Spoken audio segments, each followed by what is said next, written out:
Mari kita lanjutkan kuliah selanjutnya. Kuliah 5, Indus Pluripotent Stem Cell. Bisa dilihat di bahannya, Indus Pluripotent Stem Cell atau IPS.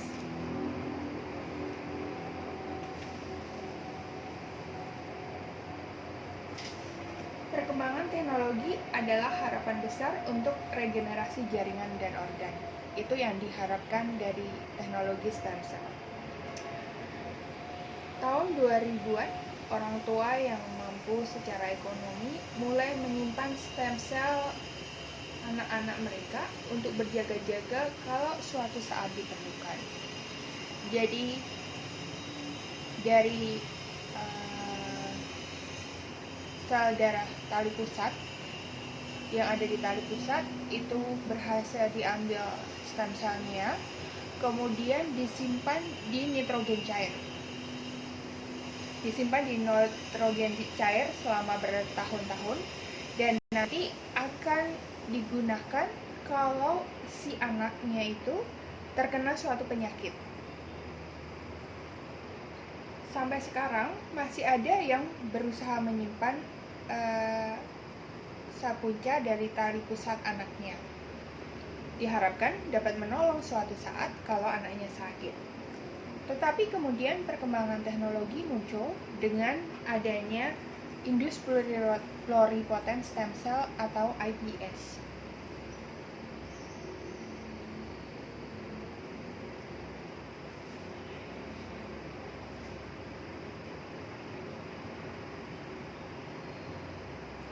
Karena apa? Karena embryonic stem cell banyak mempunyai permasalahan dalam memperolehnya, terutama dalam etiknya, karena dianggap itu tidak sesuai dengan etik, terutama kalau manusia.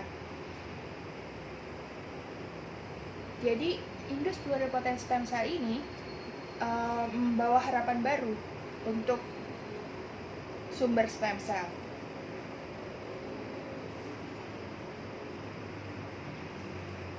Teknologi IPS ini pertama kali ditemukan oleh Takashi Yamanaka pada tahun 2006 dan kemudian beberapa tahun kemudian dia memperoleh Nobel untuk penemuannya ini.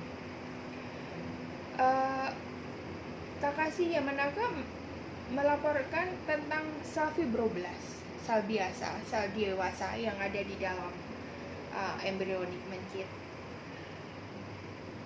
Kemudian sel fibroblast dewasa ini berhasil dia ubah menjadi stem cell yang pluripotent.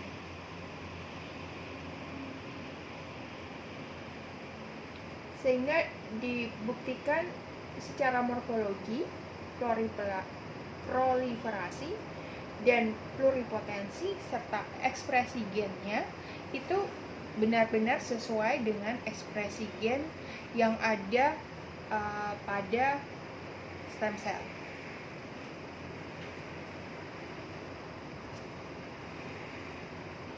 Di gambar di slide tentang IPS dapat dilihat di situ bahwa sel fibroblast kemudian ditambah dengan faktor transkripsi menggunakan retroviral.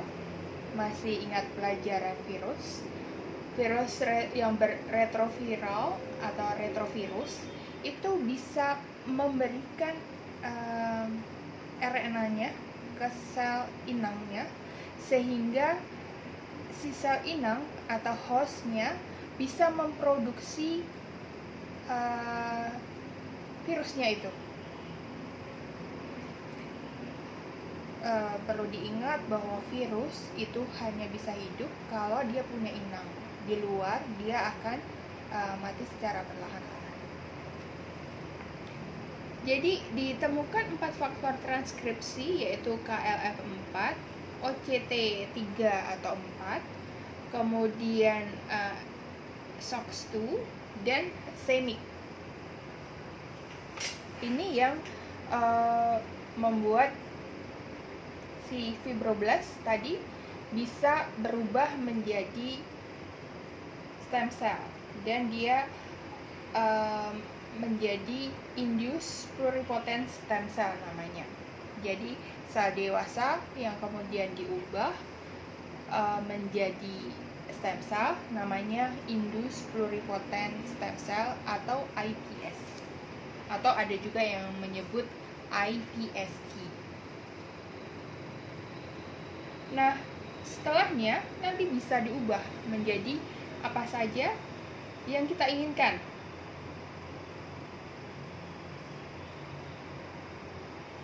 Setelah ada yang namanya proses diferensiasi.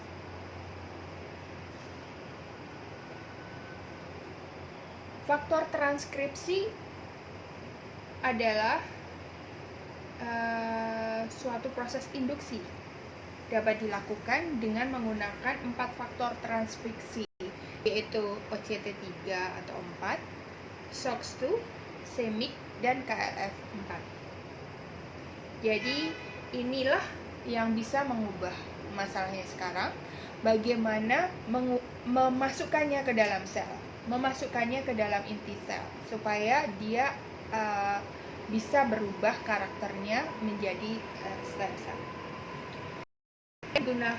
Pertama menggunakan vektor retrovirus, karena secara alami si retrovirus itu melakukannya, memasukkan materi genetiknya ke dalam sel host untuk kemudian diproduksi oleh sel host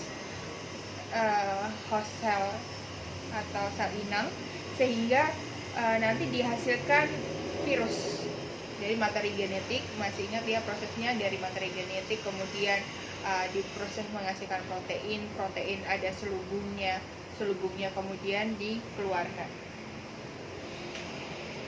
KLF dan CMYC ada transkripsi yang berperan terjadinya tumor. Karena sifat inilah, maka si stem cell bisa membelah,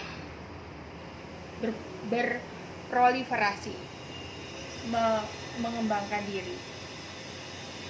OCT3 atau 4 dan SOC2 menentukan pluripotensi pada stem cell embrionik. Tetapi perlu diingat bahwa KLF CMYC yang tadi sifatnya tumor itu sekarang mencoba dihindari, karena sama aja ya, kalau kita memasukkan gen yang bersifat tumorigenik, maka itu juga akan berbahaya bagi kita. KLF dan CMYC bekerja dengan menghambat apoptosis. Masih ingat apoptosis? Apoptosis adalah program bunuh diri suatu sel. Ya, karena pembelahan sel yang ada di tubuh itu harus dibatasi, karena kalau tidak akan menjadi tumor. Jadi untuk itulah maka sel ada program, kalau dia mendapat sinyal maka dia sinyalkan untuk bunuh diri. Jadi ya, itu yang namanya apoptosis. Jadi keseimbangan jumlah sel yang di dalam tubuh akan dapat diseimbangkan sesuai dengan pertumbuhannya. Misalnya kalau sedang masih kecil banyak bertumbuh, selnya banyak membelah, yang mati sedikit, program apoptosisnya programnya lambat. Tapi kalau sudah mulai dewasa maka proses apoptosisnya mulai cepat. Jadi keseimbangan jumlahnya akan berjalan sesuai dengan pertumbuhan. Nah, permasalahan pada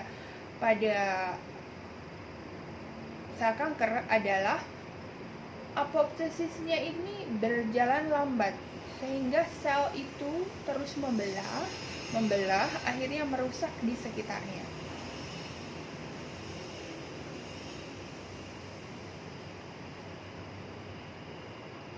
CMYC juga melonggarkan struktur protein kromatin sehingga OCT3 dan 4 dan SOC2 dapat menempel pada target sel yang dituju.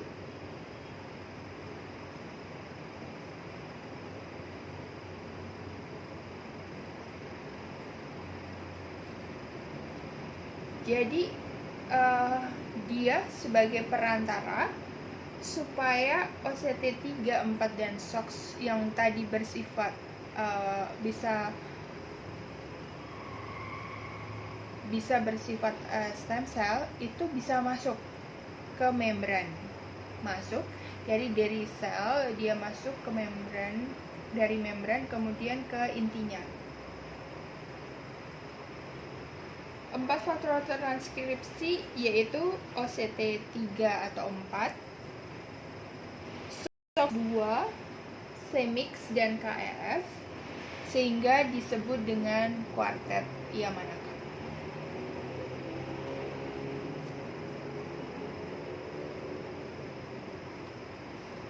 Alternatif lain, ada seorang peneliti dari Cina, yaitu Yu dan kawan-kawan, menggunakan faktor transkripsi yang lain, yaitu OCT4, SOX2, NANOK, dan LIN28.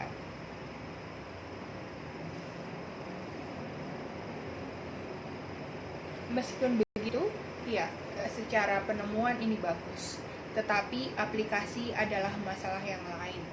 Karena dalam aplikasi perlu dipertimbangkan apakah ini berbahaya bagi manusia, apakah ada side effect-nya setelah itu atau tidak.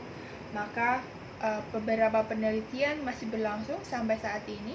Nanti kalau kalian semua mau meneruskan penelitiannya, dicari faktor yang paling aman sih apa ya, yang bisa memasukkan faktor ini ke dalam sel, kemudian membuat suatu sel dewasa menjadi stem cell. Beberapa kelemahan yang ada atau hambatan untuk mewujudkannya adalah sebagai berikut. Efisiensi penyisipan faktor transkripsi masih rendah. Keberhasilannya masih 0,01%. Harus dilakukan transfeksi berulang kali untuk mendapatkan jumlah stem cell yang diinginkan. Jadi dimasukkan ke dalam sel, masuk ke dalam inti, tetapi ternyata yang berhasil cuma 0,01 dalam prosesnya.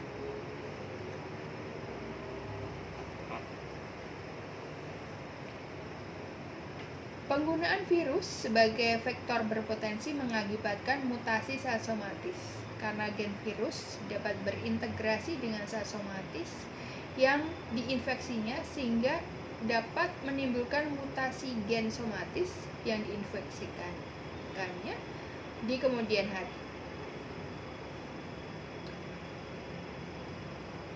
Mutasi karena dimasukkan oleh suatu gen asing ke dalam sel inang, kode diselipkan.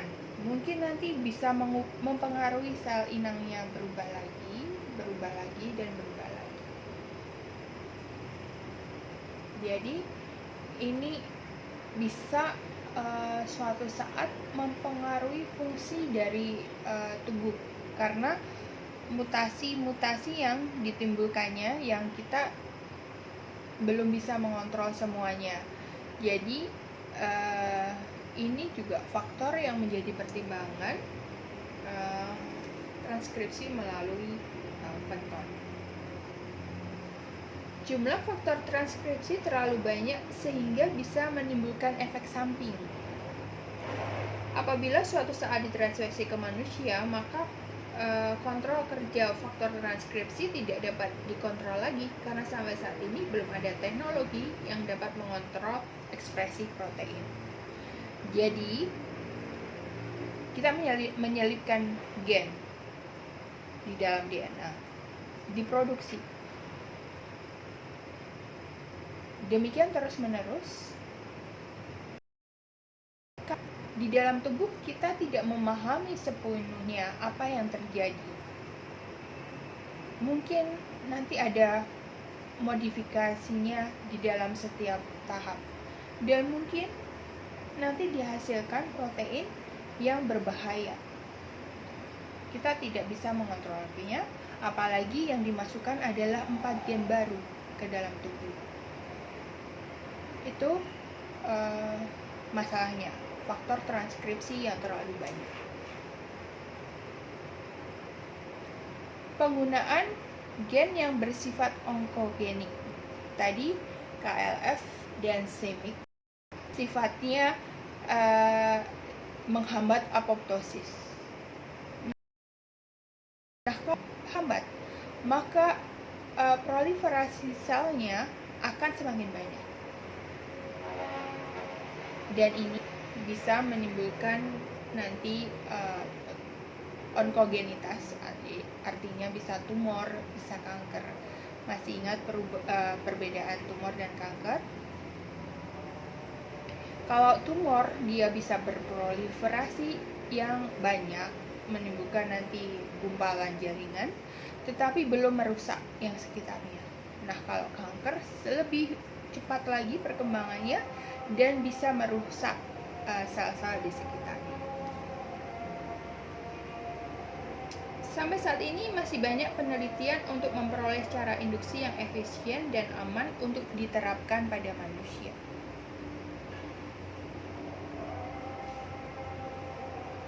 Beberapa di antaranya adalah penggunaan inhibisi P53 untuk menekan tumor, supaya tumor setelah sel tadi gennya kita masukkan, setelah kita transkripsi, masih ingat istilah transkripsi, yaitu memasukkan gen ke dalam sel, maka digunakanlah ini P53 untuk menekan tumor.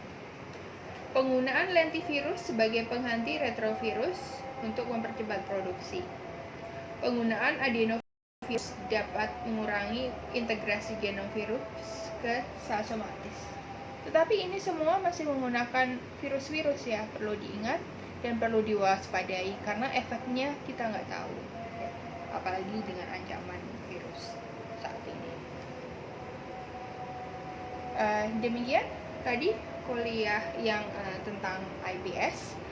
Silahkan mengerjakan tugas di bagian ini, kemudian nanti dikirimkan. Kita lanjutkan nanti untuk yang pelajaran